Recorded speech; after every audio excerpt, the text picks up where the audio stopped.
ایک اسلامی جمہوریہ پاکستان کے اندر ایسے سوالات کرنا، کیا یہ مادر پدر آزادی کا لفظ بھی بہت چھوٹا پڑ گیا؟ ان کا مقصد کیا ہے اور اس طرح کی نسل ہم لوگ تیار کر رہے ہیں؟ یہ ہمارا نصاب ہے۔ اسی پر بات کرنے کے لیے معروف مذہبی اسکالر علامہ ہشام الہی ظہیر صاحب موجود ہیں۔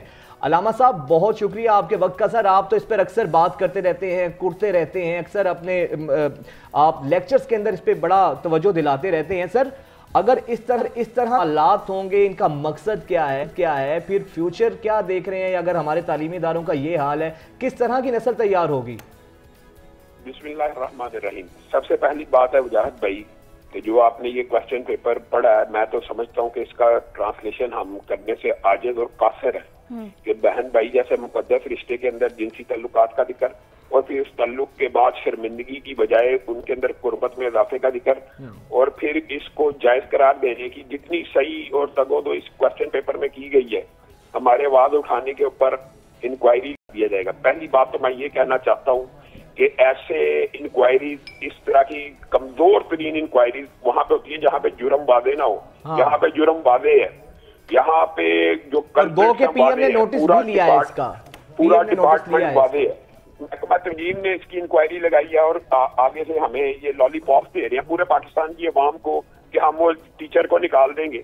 ہم نے ٹیچر کو نکالنے کی کوئی ہمارا مطالبہ نہیں۔ ہمارا مطالبہ اس طرح کے کیمپسز کو بند کیا جائے، فل فور بند کیا جائے، ورنہ ہم یہ احتجاج کا بھی حق بھی رکھتے ہیں اور لوگوں کی ذہن سازی کا بھی حق رکھتے ہیں کہ اس طرح کی تعلیمی اداروں کا مکمل طور پہ بیک آؤٹ کیا جائے۔ نہیں ہے ہماری حکومت، لیکن اللہ کے فضل و کرم سے اگر ہم لوگوں کی ذہن سازی کر رہے ہیں اور کرتے رہیں گے کہ اس طرح کے تعلیمی اداروں میں اپنے بچوں کو ہرگز نہ بھیجیں۔ اکبر الہ آبادی کے آج اشعار یقین کرے میرا پڑھنے کو دل کر رہا ہے، لیکن ان کے اندر بعض الفاظ ایسے ہیں جو ہم اپنی زبان سے ادا بھی نہیں کر سکتے کہ تہذیب نو کے منہ پہ ایسا چانٹا رسید کر ان کا حلیہ بگاڑ دینا چاہیے، اور یہ نئی تہذیب کے انڈے ہیں گندے، ان کو باہر اٹھا کے پھینک دینا چاہیے۔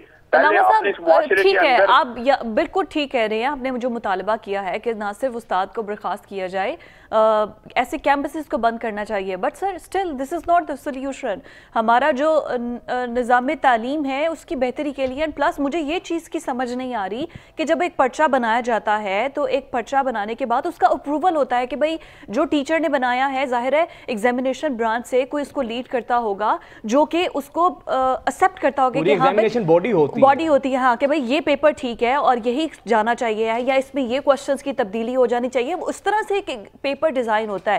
اس میں تو پھر یونیورسٹیز، ان کے H O Ds, everybody is involve نا، تو نظام تعلیم پہ اور پھر کسی یہ تو آپ نے جو خود بتا دیا کہ پورا کا پورا ڈپارٹمنٹ اس میں انوالو ہے، یا ان کا یہ ہیبچول ہے، یا ان کا یہ ایک نارمل ہے، ان کا ایک سسٹم۔ مجھے ایک بات بتائیں، میں آپ سے پوچھتا ہوں کہ پہلے ہمارے معاشرے میں 1 سال پہلے اسی معاشرے کے اندر جب پچھلا مارچ گزرا، وہاں پہ ہم نے گیل اینڈ لیسبین کے حقوق کے نعرے نہیں سنے، اور ہم نے یہ باتیں نہیں سنی کہ یہاں پہ جی اس کو نارملائز کیا جائے۔ اب اگر اس کو نارملائز کیا گیا تو پھر انسیسٹ کو بھی نارملائز کرنے کی یہ تو ایک پوری کمپین ہے، اور اس کی ابتدا یہاں سے نہیں ہوئی، اس کی ابتدا وہاں سے ہوئی ہے جب تعلیم برائے حصول مادیت کا فلسفہ ہمارے معاشرے میں آیا ہے۔ تعلیم کو مادے کے حصول کے لیے اختیار کیا جا رہا ہے۔ تعلیم برائے تربیت ہمارے معاشرے میں کہاں پہ ہیں؟ تعلیم برائے تربیت صرف دینی اداروں میں اگر آپ کو کچھ نظر آتی ہے تو نظر آئے گی۔ تعلیم برائے تربیت آج جتنی سیکولر یونیورسٹیز ہیں وہاں سے ختم ہے۔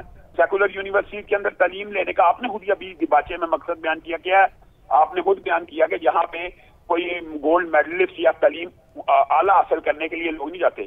تعلیم یا برائے حصول مادہ ہو گئی ہے، یا تعلیم ایک آپ یہ سمجھیے کہ کلچر کے طور پہ جہاں پہ پارٹی زیادہ ہو رہی ہیں، جہاں پہ یہ چیزیں زیادہ ہو رہی ہیں، وہاں پہ نوجوانوں کو اٹریکٹ کر کے ان سے باری باری فیسیں وصول کر کی جا رہی ہے۔ یہ بچوں کے کیریئر بنا رہے ہیں۔ یہ ماں باپ کو سوچنا چاہیے کہ بچوں کا کیریئر بناتے بناتے ان کے کریکٹرز کا جنازہ آپ نکال رہے ہیں۔